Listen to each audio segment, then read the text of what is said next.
Bien, de regreso, damos la bienvenida a la subsecretaria de Culto de la provincia de Misiones, Rosana Barrios. ¿Cómo estamos? ¿Bien? Buenas noches, muy bien, adiós, gracias. Darte gracias por el espacio que nos brindás para poder dar a conocer un poco a la teleaudiencia, a los misioneros en sí, qué hacemos desde la subsecretaría. Exactamente, esa es la idea de invitar y después algunos temitas puntuales, pero digo, eh, ¿desde cuándo estás en la subsecretaría de Cultos? Estoy en la subsecretaría al servicio de lo que es la organización en sí de la subsecretaría desde el año 2016, diciembre de 2016. Ajá. Sí, entré en tránsito ahí, hacía un año que estaba el gobernador Pasalacua, estaba a cargo anteriormente la señora Celia Giuliani, y bueno, posterior a eso me convocan y bueno, acepto asumir la responsabilidad de estar al servicio del frente de la Subsecretaría de Culto de la provincia. Uh-huh. ¿Qué se hace desde ahí? La Subsecretaría de Culto es el nexo entre el Estado provincial, el Estado nacional también, porque es como una filial de lo que es el Registro Nacional de Culto, acá en la provincia, y interactuamos entre el Estado y las iglesias, todas las iglesias que existen en la provincia. Que ellas oficialmente se acerquen o no, es otra cosa, porque hay muchísimas que no se acercan, pero que llevan su tarea pastoral, su misión evangelizadora, o como le llamen, porque son diferentes religiones las que tenemos en la provincia, a lo largo y a lo ancho de nuestro territorio provincial, hay de todo y para todo. Ahora, Rosana, ¿por qué no se acercan? ¿Por qué crees que no se acercan? Y hay mucha porque es por el miedo a la discriminación, al desconocimiento. Sabemos que el ser humano es uno de los mayores, las mayores acciones que hace que te alejes de otros es el miedo a lo desconocido. Por ejemplo, la religión umbandista, porque lo voy a decir, que existe en la provincia y que tiene registro nacional de culto otorgado por nación, nosotros tenemos, la provincia tiene un convenio vigente bajo la ley 21745, que es la ley nacional de culto, donde la reconoce, por ejemplo, como religión oficial. Por ende, si tenemos un convenio, nosotros como provincia también estamos sujetos a ese convenio.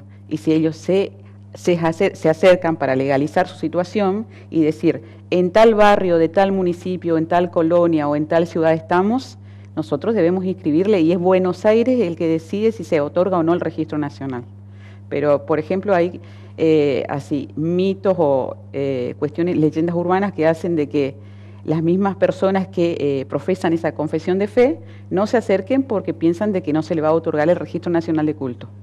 Ahora, si no se acercan, ¿ustedes se acercan o cómo funciona eso?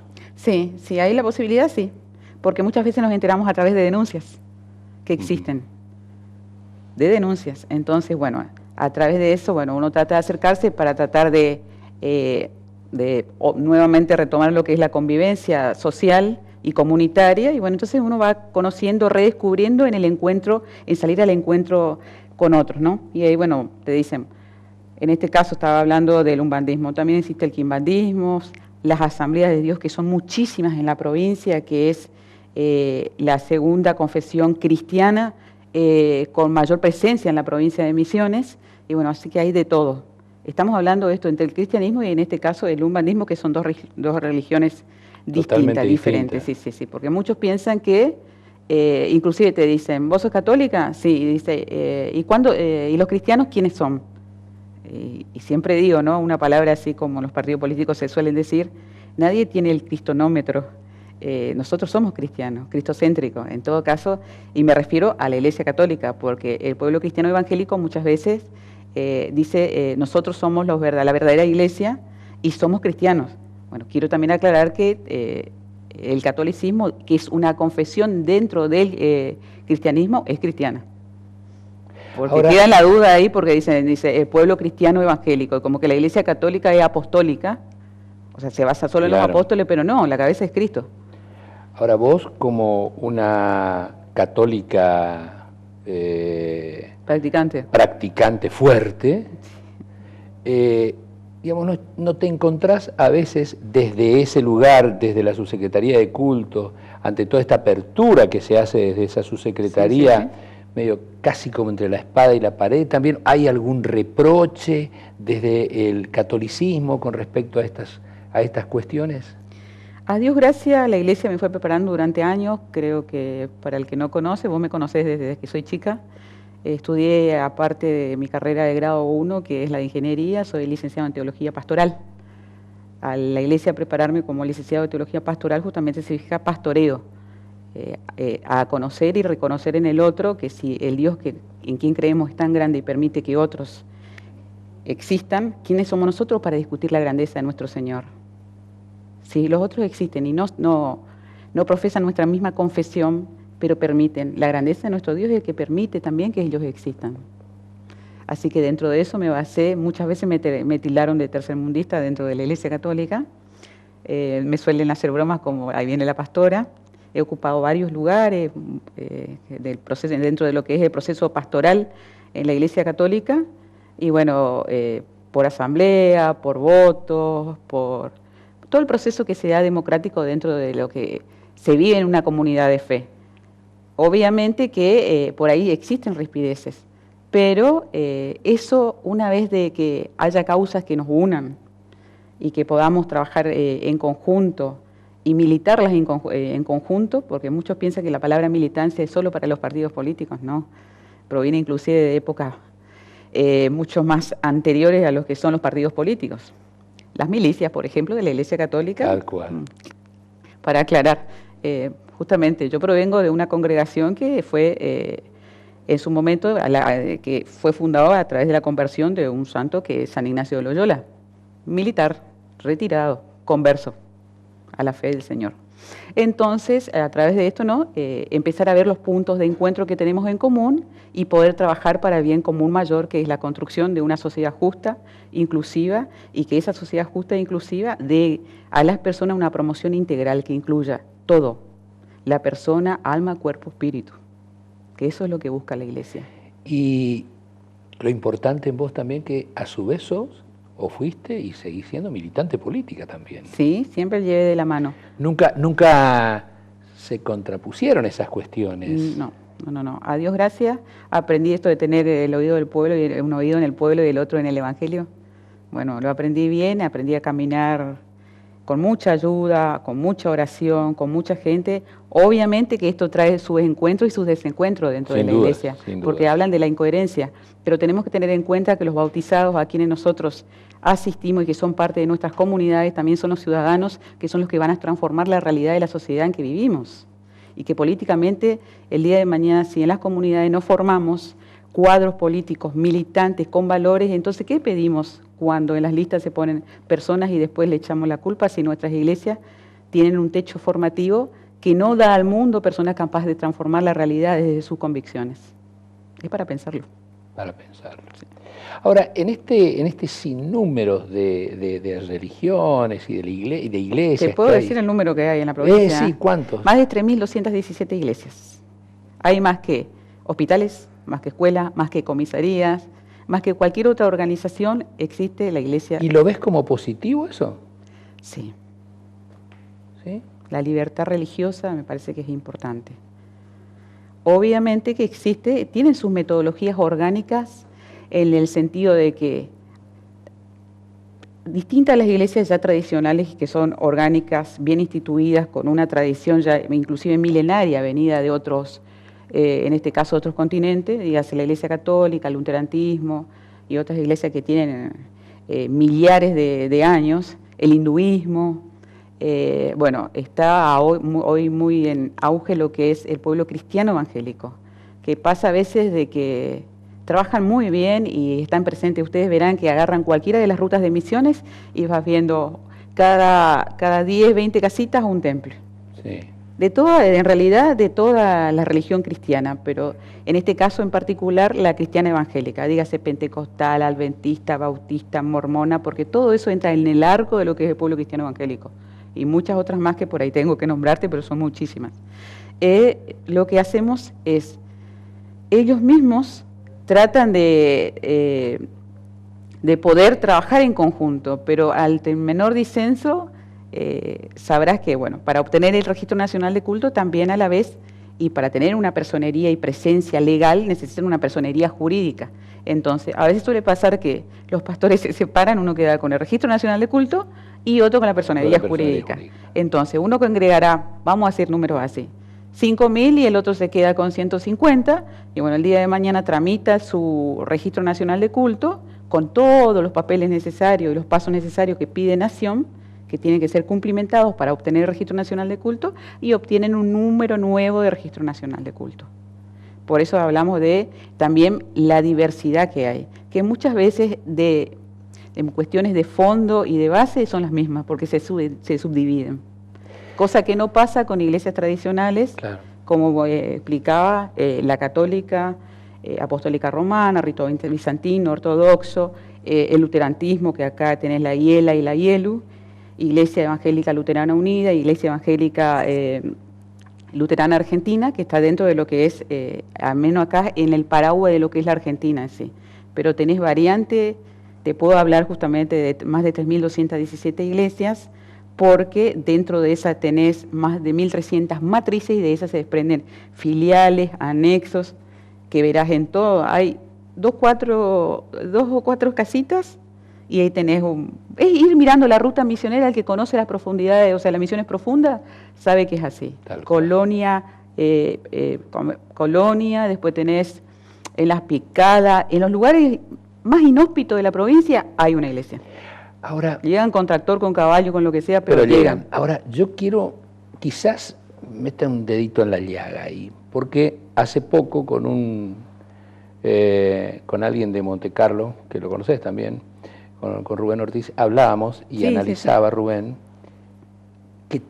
qué pasa con el trasfondo económico de esas cuestiones también, y la lucha por el dinero, por el diezmo, por lo que le sacan esto es lo que se dice, lo que se ve, de que el pobre no gana lo que debería ganar, pero tiene que llevar a la iglesia. ¿Qué discusión y qué debate se abre respecto a esa situación? La fe es fe, y sobre la fe no hay nada escrito más de aquello que la persona permita. Porque inclusive muchas veces, cuando no estaba en la subsecretaría, preguntaba. Yo me crié en un lugar donde había, en la misma avenida, 5 templos evangélicos, donde 3 son pentecostales y una iglesia católica que es la Medalla Milagrosa. Y preguntaba muchas veces, inclusive que señoras que se dedicaban al servicio doméstico, como ellos dejaban el 10% de su sueldo y decían, hoy yo dejo el 10% y Dios me va a devolver el 100%. Sí. Y es así, Pepe. He ido a muchísimas ceremonias de iglesias cristianas evangélicas y donde sin muchas vueltas, el pastor toma su micrófono, empieza a decir, o sea, empieza a llamar a la gente a que haga sus donaciones y la gente con su sobrecito o plata en mano, ahí. Muchas veces se cuenta la plata ahí inclusive, ¿eh? Una vez finalizado la acción de culto, se cuenta, bueno hermanos, hoy recaudamos tanto, va a ser dedicado para el ladrillo de la entrada, va a ser dedicado para el merendero, o veremos qué hacer con la comisión económica.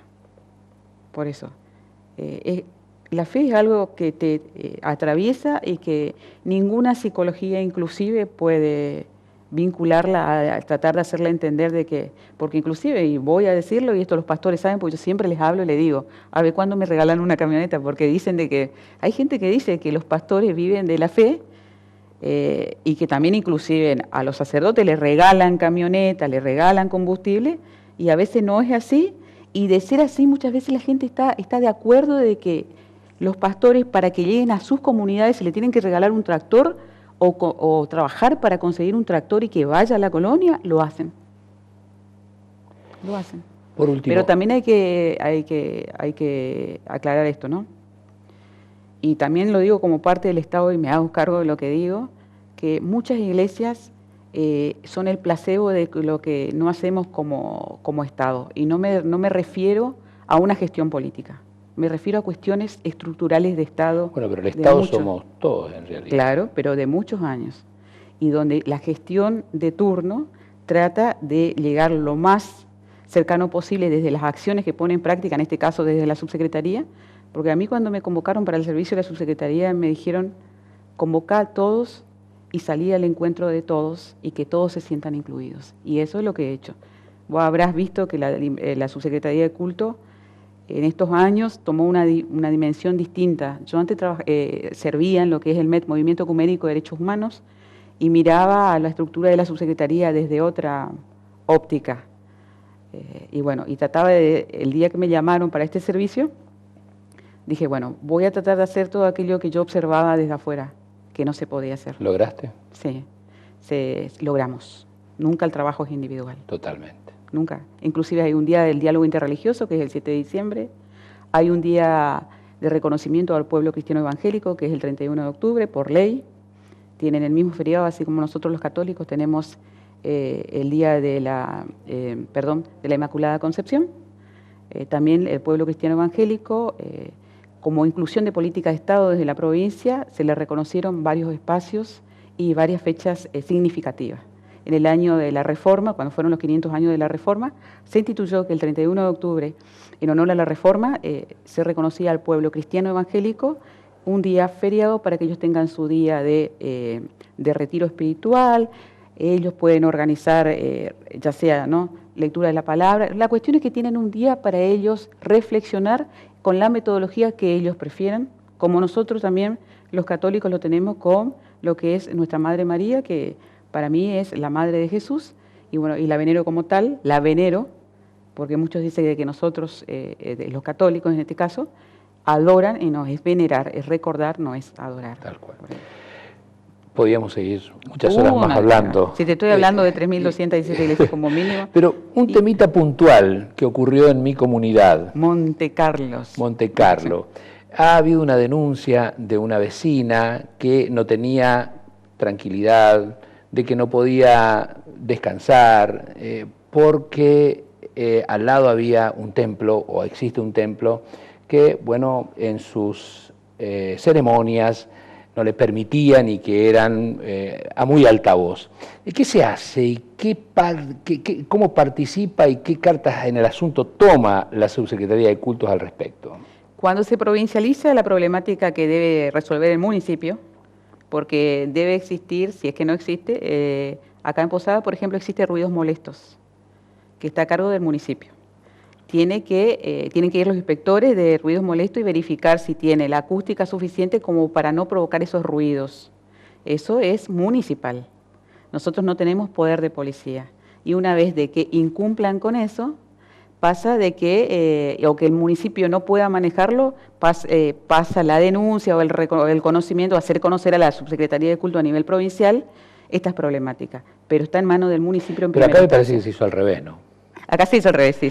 Me parece. Sí, pero igual nosotros hablamos cuando nosotros los medios tomamos carta en el asunto, parece que ahí recién el municipio se preocupó por hacer las cosas como correspondían. Nosotros le llamamos al pastor. Y esto va para los muchachos de la Municipalidad de Monte Carlo, que tengo muchos amigos. Todo bien con el bien. compañero Lobato, pero bueno, es su rol en primera instancia. Lo digo así públicamente porque nos conocemos hace más de 20 años. Exactamente. Que se haga cargo de lo que la parte que le toca, y que tenga una excelente administración, pero que se haga parte de lo que le toca. Y a todo esto, entonces, sí, hablamos con el pastor, también después una contradenuncia de parte del pastor porque la señora un día ya... sí, se excedió también. Sí, entró y provocó desmanes e inclusive lesionó a personas a los sillazos. ¿Se entiende? Puede que ella ya haya fuera de sí por el enojo y por tanto tiempo de los ruidos y demás. Y yo siempre digo esto, ¿no? La tolerancia es muy importante, de ambos lados. De ambos lados. Y el respeto por sobre todas las cosas, porque vivimos bajo el mismo cielo compartiendo el mismo suelo. Seguro. Es muy importante eso. Rosana, muchas gracias por visitarnos. No, por favor, a disposición como siempre, al servicio, todo sea siempre para mayor gloria de Dios. Por supuesto, muy amable, por favor. Muchas gracias. Hacemos una pequeña pausa y analizamos con Pedro Lacour los últimos 15 minutos de nuestro programa acerca de lo que se viene, lo que ocurrió, lo que pasa y de lo que puede pasar de aquí en más en la provincia de Misiones luego de estas elecciones legislativas del próximo 6 de junio. Ya volvemos.